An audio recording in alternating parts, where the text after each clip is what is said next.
Talvez a gente tenha até outras maneiras.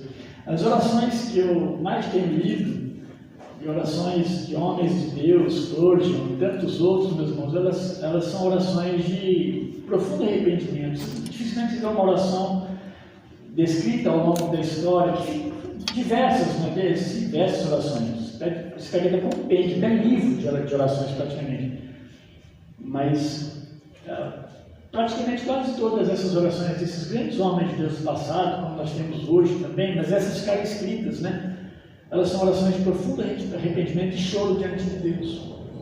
Porque a gente aprendeu que a gente tem que estar sempre sorrindo diante de Deus, mas o choro não é choro de tristeza diante de Deus, é choro de, obviamente, às vezes tristeza pelo pecado, mas alegria pelo arrependimento. O cristão tem isso mesmo, de expressar diante de Deus profunda dor, profunda tristeza no aspecto de que o pecado realmente nos debilita, mas ao mesmo tempo vem a alegria, né?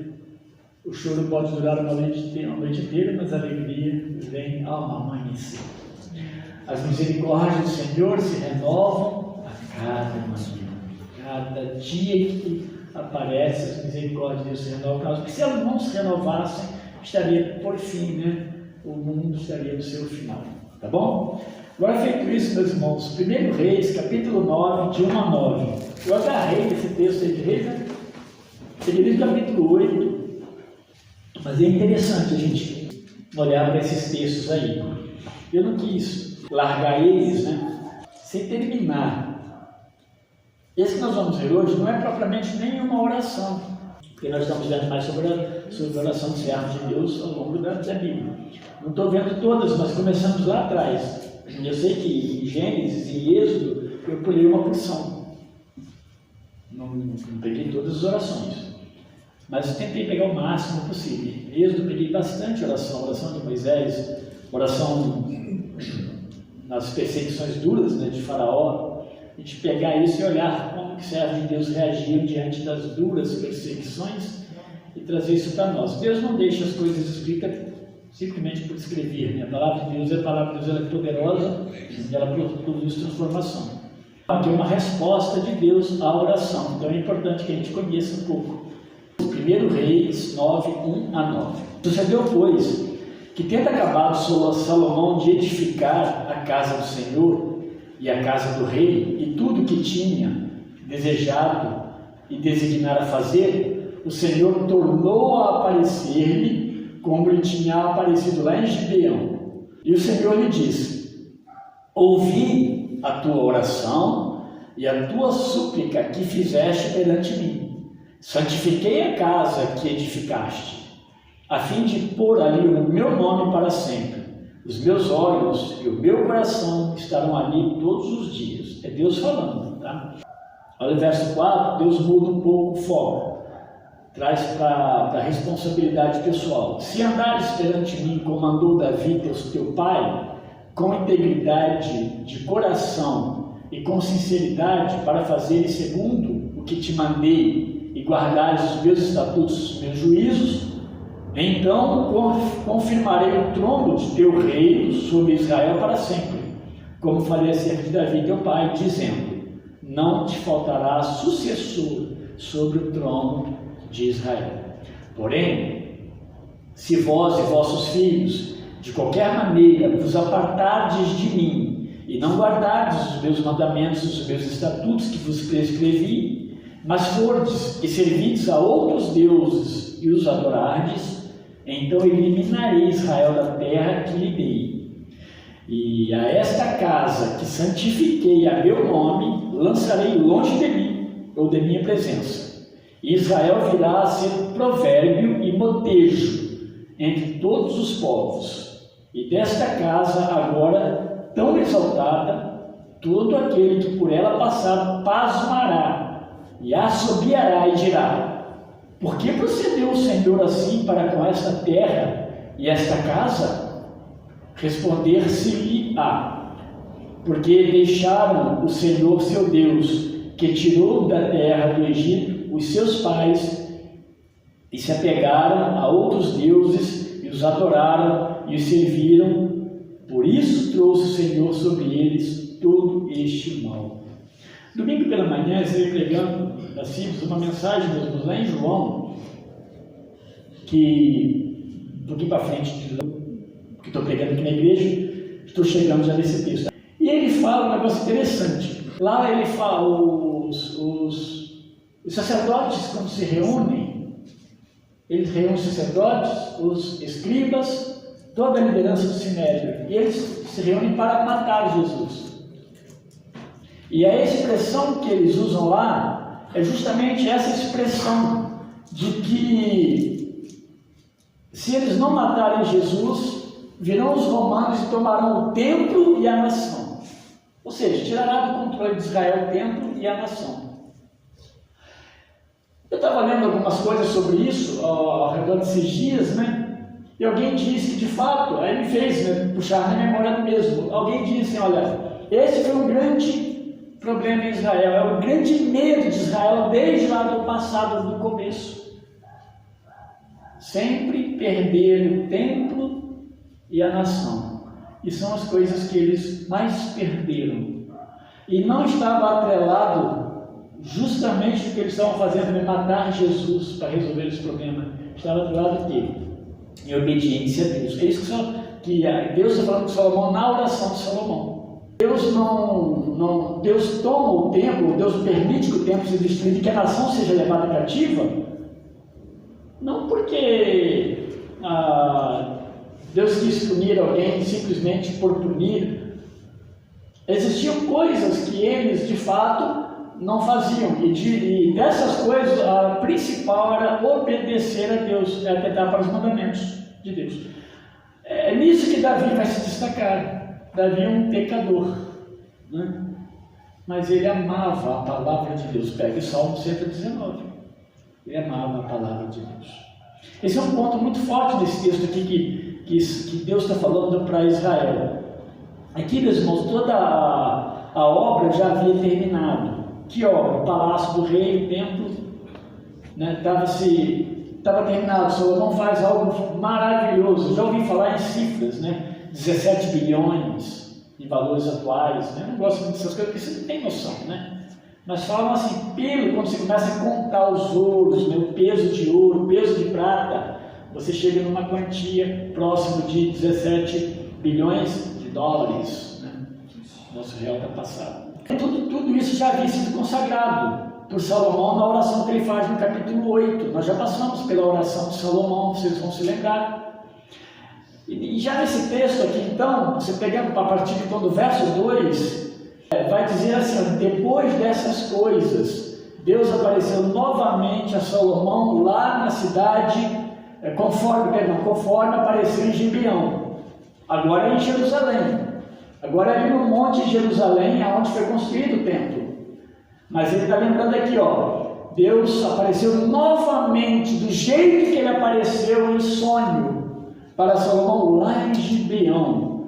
Gibeão, meus irmãos, foi lá no capítulo 3 desse texto, desse livro, né? Aí, quando Salomão ofereceu sacrifícios a Deus, e Deus aparece. Porque, olha que interessante, Salomão ofereceu sacrifício a Deus. Sacrifício, no contexto de Israel, de oferta lá, é culto a Deus. Ele não esperou Deus dar a ele alguma coisa. Havia no coração de Salomão, é interessante, né? Quando você vê a história de Salomão, como também ele teve altos e baixos, mas você vê que ele não estava esperando em Deus alguma coisa a partir do que ele desse para Deus, mas ele estava fazendo para Deus algo porque havia gratidão no seu coração, pelo que Deus cuidava dele, pelo que Deus cuidou do seu pai, do rei do seu pai. Ele viu Deus presente tremendamente no governo do seu pai, Davi. E aparece então Deus, quando ele oferece sacrifício é culto. Ele mata muitos animais ali, a quantidade de animais a representar de fato o desejo dele de oferecer para Deus o melhor, o melhor culto, o melhor sacrifício, mesmo sabendo que nenhum desses sacrifícios, né, o salvaria. Mas aí é um serviço de resposta a Deus na adoração. Bom, Deus fala para ele lá, e aparece, né, a ele em sonho, e ele, naquela oração, ele pede para Deus o quê? Ele pede sabedoria, né? Deus fala para ele, pede o que você quiser e te darei. E ele pede sabedoria, porque como eu vou governar um povo tão grande e que é do Senhor, muita responsabilidade, né? Nós, meus irmãos, temos estudado essas orações ao longo das Escrituras, eu falei isso bem no começo, porque a gente aprende através delas encontrar também coisas que marquem, expressões, motivos que marquem as nossas orações também. Afinal de contas, são orações bíblicas. Nós possamos orar para essas orações e aprender como que esses servos de Deus oravam ao Senhor. Nada como a própria palavra de Deus para isso, né? Então nós temos muito que aprender com ele.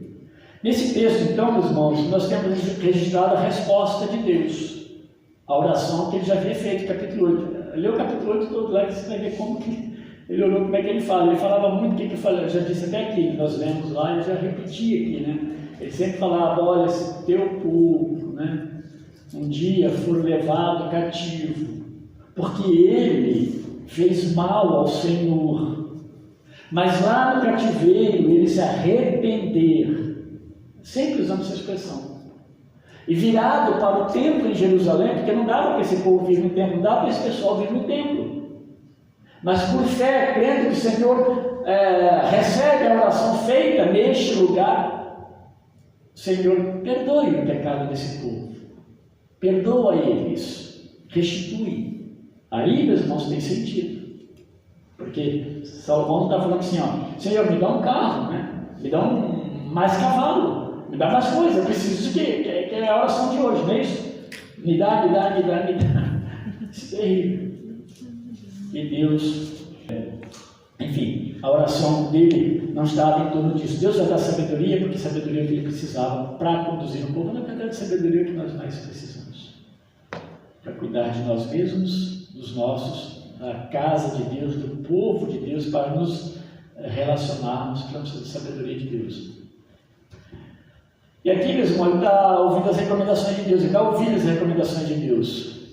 Deus responde às nossas orações. Esse é um ponto importante aqui. Deus está falando assim, ó, ouvi a tua oração e estou te respondendo a sua oração que você fez. Agora, meus irmãos, no cânon bíblico, não havia isso fechado. Mesmo ali no Antigo Testamento, eles não tinham isso que nós temos aqui. Pega o Antigo Testamento, né? Aqui, ó, digamos que esse aqui, ó, né? Hoje, esse aqui é o Antigo Testamento hebraico. Algumas Bíblias não está como está no hebraico. A Bíblia evangélica, de certa forma, está no hebraico. Mas não havia isso aqui. Mas eles tinham, o que eles tinham nas mãos? Eles tinham a lei. Até porque os livros de profetas, esses livros de salmos, esses livros históricos, poéticos, estavam sendo escritos. Deus estava inspirando. Homens ainda estavam escrevendo e compondo. Ela vai ser composta no Antigo Testamento por volta de 200 anos antes de Cristo. O Antigo Testamento. Então eles não tinham esse formato. E Deus então falava ainda, ele estava revelando. E quando ele fala a Salomão, ele está revelando a sua palavra através de Salomão, uma palavra fica escrita, e ela vai nos instruir, ela vai nos ensinar essa palavra. Deus fala, então, assim.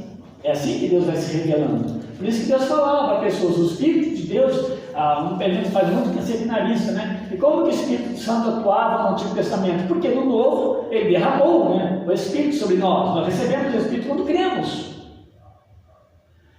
Então, lá no Antigo Testamento não tinha a possessão do Espírito Santo, mas ele se manifestava esporadicamente a algumas pessoas especificamente. O Espírito de Deus. Tanto que quando uma das correções que foi feita para Saul, e por causa do pecado de Saul, por causa da afronta de Saul ao próprio Deus, através do desrespeito dele às Escrituras, ao profeta Samuel, uma porção de coisa que ele vai fazendo de errado, Deus, a expressão de Deus é assim: removerei, retirarei dele o meu espírito. Ele era um rei. Ele estava abaixo de Deus, representando Deus diante de uma nação. Deus retira. Mas como Deus fala a nós, então, as nossas respostas de oração? Onde se afere as suas respostas de oração? Eu não fiz um estudo sobre isso, poderia pegar vários textos bíblicos, tá? Deus nos responde, meus irmãos, através da palavra revelada. É por isso que nós temos algum problema quando nós vemos algumas revelações particulares. Se ela não bate com as Escrituras, se alguém está falando por falar, Deus disse para mim, para eu dizer para você, é importante que pegue a Bíblia. Deus disse para mim isso aqui, ó. Eu estou lendo para você. Ok. Tá? E expor a palavra de uma forma muito clara. Porque isso é ensinamento. Tá? Mas Deus responde através disso aqui. Quando a nossa oração, inclusive quando se faz a oração, ela precisa estar em quê? Em acordo com o quê? Com a vontade de Deus. Isso é bíblico. Jesus fala, vai ensinar a orar, quando ele ensina a orar, ele fala o quê? Seja feita a minha, a tua vontade. Isso é importante, porque a oração segundo a vontade de Deus vai encontrar resposta. A oração que não é segundo a vontade de Deus, possivelmente, de fato, essa não é uma oração que vai chegar diante de Deus, porque ela não é segundo a vontade de Deus. É uma oração que ela é, muitas vezes, recheada de uma... Pense em alguém que você quer agir contra ela, fazer algum mal contra ela, que Deus, de repente, roga uma praga, não conta a praga de aspas, porque não é assim, mas você começa a falar algumas maldições sobre a vida da pessoa. Você não está em acordo com a vontade de Deus, em alguns aspectos, tá? Eu estou falando, tem orações pesadas na Bíblia, orações precatórias, pesadas das Escrituras, ela teve seu tempo, seu momento, a sua aplicação. A gente tem que tomar cuidado. Ou nós fazemos a Deus um pedido que não tem sentido, é um pedido fruto de um orgulho, um egoísmo particular mesmo. Então a gente sabe, a gente precisa saber, a maturidade cristã tem que nos ensinar quando nós estamos em acordo com a vontade de Deus. Por que eu estou falando isso? Porque isso é uma mão de ida e volta. Se você está de acordo com a vontade de Deus, Deus vai de fato responder de acordo com a palavra dele. Você vai perceber que, sim, deu certo. A coisa deu certo por quê? Porque tem sentido, A oração por uma enfermidade, ela é errada? Não. Por que ela seria errada? Então, tem sentido? Tem. A Bíblia manda orar pelos enfermos. A Bíblia manda orar por uma porção de coisas. A Bíblia manda orar pelos governantes. A Bíblia manda orar uns pelos outros. E tem tantas coisas aí. E mesmo aquilo que a Bíblia não está abordando como formato de oração, modelo de oração, ali, quando Jesus dá, é um modelo. Você pode ir muito além disso. O que você não deve nunca, e saber disso, é quando você está saindo dos limites de Deus. Então não tem como, a gente, sei lá, pedir poder a Deus para fazer o mal, algum tipo de mal. Eu estou chutando aqui que eu não estava preocupado em estender isso aqui. Mas só para a gente entender que Deus responde, a resposta de Deus vai conferir. Quando eu digo que está na palavra, vai conferir com a palavra, ela não vai se degladiar com a palavra de Deus. Nossa, eu tive uma resposta que nem na Bíblia está. Isso é muita ousadia nossa. Sempre vai estar nas Escrituras, sempre Deus vai acalmar o nosso coração, porque tem a ver com a palavra de Deus. Tá? A primeira coisa que ele diz é que ele ouviu a oração de Salomão. Deus fala isso para Salomão. Agora, meus irmãos, ouvir a oração é comprovado ao longo da Bíblia. Quantos servos de Deus a gente vê orando? O próprio Jesus Cristo. Quantas vezes Jesus ora a Deus? E Deus fala com Jesus. Deus ouve. Deus responde. Abraão orou a Deus, ele orou nas horas mais difíceis da vida dele, nas horas mais incertas, já começou tudo aparentemente incerto, mas ele estava obediente a Deus. Olha que a questão da obediência entra aí também. Então, Abraão, Moisés, a Ana, Josué, e aí a gente poderia descrever uma porção, o próprio Samuel, Davi e assim por diante. Agora Salomão, e vai embora, por aí afora. Servos de Deus orando e clamando a Deus. E Jesus ensinou sobre a necessidade de nós orarmos. Nesse verso 3, então, Deus confirma que ouviu a oração de Salomão E diz ali no texto que nós lemos que Deus santificou aquele lugar de oração. E o santificar aqui, meus irmãos, é Deus se fazendo presente ali. Agora Deus não estava preso numa caixinha ali atrás, no Santo Santo lá atrás, tá? No Santo dos Santos. Deus está dizendo assim: eu estarei ouvindo as orações e os pedidos que forem feitos neste lugar. Esse lugar está consagrado. Agora, isso não quer dizer que todas as igrejas, esses negócios aqui, são lugares em que Deus está presente. Nós estamos falando de um contexto de quê? De Antigo Testamento. Deus trabalhando no povo, Deus preparando um povo para chegar lá na frente, esse povo ser missionário. Para chegar lá na frente, Deus trabalhar diretamente com a igreja que já estava no coração de Deus desde a eternidade.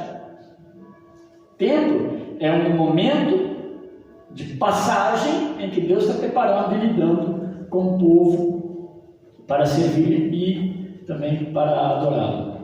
Deus estaria naquele lugar, Deus estaria atento às orações ali dirigidas a Ele. No verso 4 em diante, Deus coloca as condições, né? Ele impõe algumas condições. É interessante que aqui não é para ouvir as orações. As condições aqui, do verso 4 em diante, não é para eu, tem algumas condições para eu ouvir a oração de vocês. Agora sim, seria para abençoá-los. Eu até quero corrigir o que eu falei no começo, porque às vezes a gente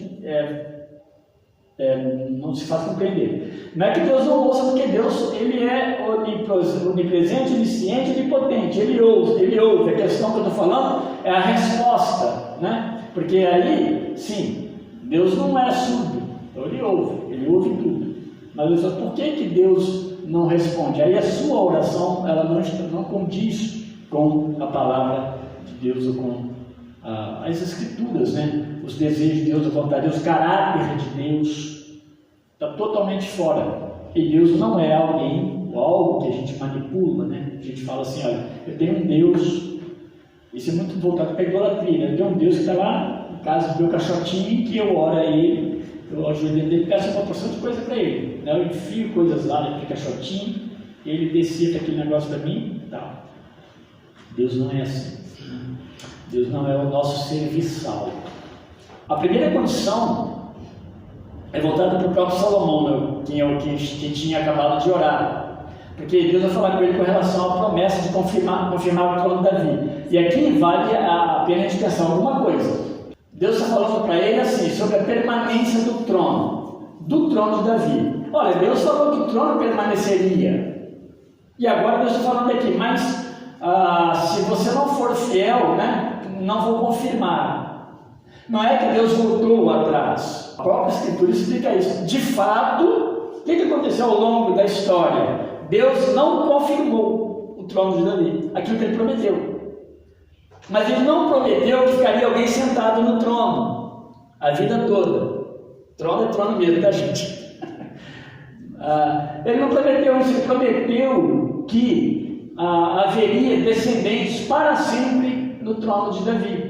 E aí é diferente, e Deus falando é disso. Então o que acontece? Então chega no ano 605, que o povo, o último grupinho ali, o último resistente de Israel, que é a tribo ali do sul, de Judá, Benjamim ali do sul, eles são levados cativos.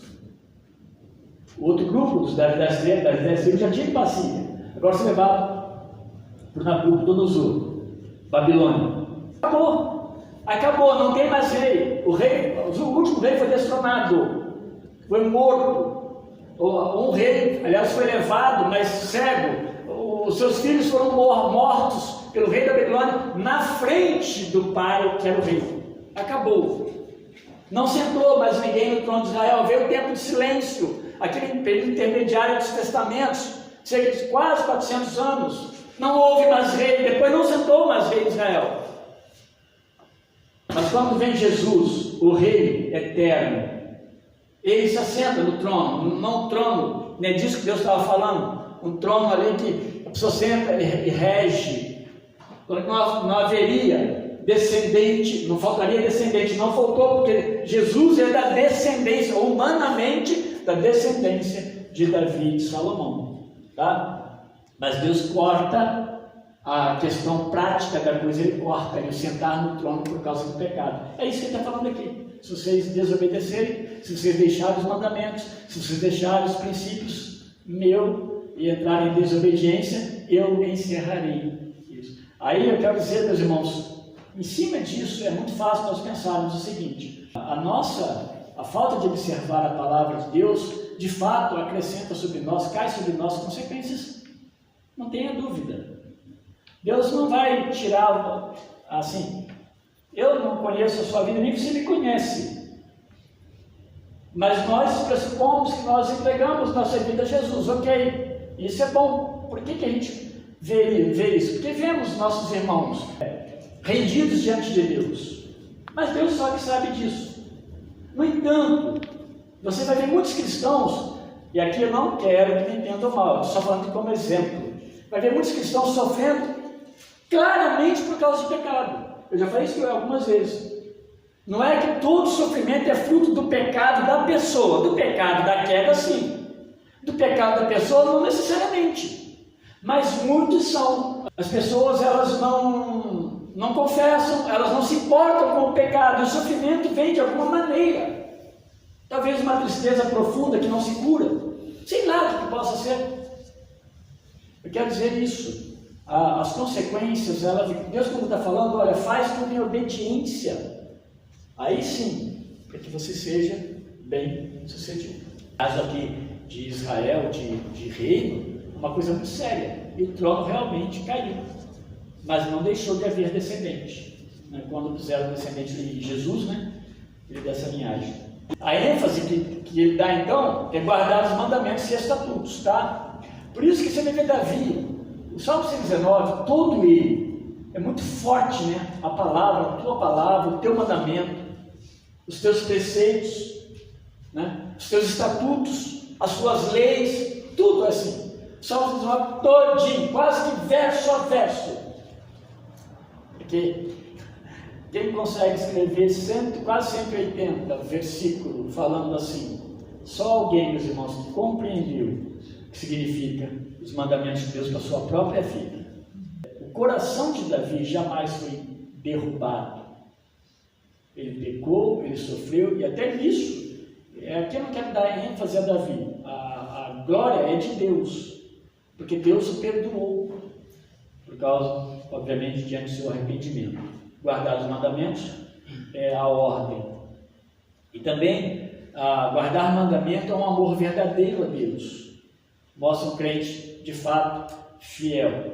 É não se orgulhar pelas coisas. A minha igreja, né? As minhas coisas, os meus bens, sei lá o que a gente pode colocar na nossa lista. São orgulhos que nós levantamos, que assim colocamos muitas vezes acima de Deus. O nosso coração é um lugar, meus irmãos, é um trono que, se de fato Deus não tomar conta dele, nós colocamos uma porção de Deusinho. Precisamos tomar bastante cuidado com isso, e é disso que está falando quando nós falamos de oração, Deus respondendo a oração e Ele colocando agora algumas regras para o quê? Não para não ouvir ou não ouvir, mas para que você seja de fato abençoado. Agora obedeceu, Ele vai falar assim, olha, vocês serão abençoados, serão cuidados. Essa é a regra que vale até hoje, ela não perde, mas vai a validade. Deus encerra no verso 9 falando do quanto qualquer tipo de idolatria, que a ideia também, quando se fala de idolatria, de infidelidade, compromete a relação da criação com o Criador. Idolatria, meus irmãos, sempre a gente fala de uma forma muito ampla. Idolatria, ela vai de todas as maneiras. A gente idolatra com os nossos olhos, idolatramos pessoas, coisas, bens, uma porção de porcaria. Nosso coração fica cheio disso. E isso, às vezes, toma conta do nosso coração, o tempo de roubar o nosso tempo de oração, nosso tempo de adoração, nosso tempo para Deus. As nossas 24 horas é para servir a Deus, não é para servir outras coisas. Os trabalhos nossos que Deus nos concede, né, é para servir a Deus através dele. Se nós não honramos a Deus, não tem sentido também. Tá? Então ele encerra falando que a infidelidade quebra essa relação, a ideia do mau testemunho. E eu vou só repetir, meus irmãos, o que nós aprendemos, o que isso tudo nos ensina. Nossos corações, meus irmãos, as nossas orações, elas são, a oração que sai do nosso coração é ouvida por Deus. Isso é uma coisa que nós temos visto, ouvido constantemente aqui. Deus ouve, então, a nossa oração. Ele sempre vai dar uma resposta melhor para nós. A resposta sábia, a resposta que nós precisamos. Que como servos de Deus, se ela não foi legal, nós vamos vibrar, porque nós sabemos que ela veio de Deus. É a resposta de Deus. E vai acalmar o nosso coração. E vai ser a melhor resposta. O cuidado é que pode ser um ato de hipocrisia orar a Deus sendo infiel na palavra de Deus, na obediência, nos tratos com Deus. Então é uma coisa que precisa ser corrigida. Se eu percebo que eu estou sendo infiel a Deus, mas quero receber de Deus, então é hipocrisia e é perigoso. Nós podemos ser, de fato, corrigidos por Deus nas nossas próprias orações. Deus coloca a nossa obediência a Ele acima de qualquer objeto religioso. Tem nada que possa estar maior do que a nossa fé. Primeiro que nós temos um Deus que se relaciona conosco. É o maior, o Senhor do céu e da terra, o Senhor de toda a história, de todos os tempos, mas Ele se relaciona conosco. E Ele se interessa nisso. Mas a relação de Deus conosco, a nossa relação com Deus é uma relação de Senhor e o quê? Ele serve. Senhor e escravo. A expressão nossa diante de Deus correta é escravo. No sentido de que a nossa vontade precisa ser segundo a vontade do nosso Senhor. Não existe então nenhuma intimidade entre nós e Deus, se não for promovida tão somente por Jesus Cristo. Não tem como nós darmos volta e chegarmos a Deus. E esse Deus vai cuidar de nós, Ele vai ouvir a nossa oração e vai tratar das nossas necessidades, tá bom? Deus nos abençoe e nos ajude, meus irmãos. É um desafio, mas vale a pena. Vamos orar a Deus. Algum irmão tem algum pedido, meus irmãos?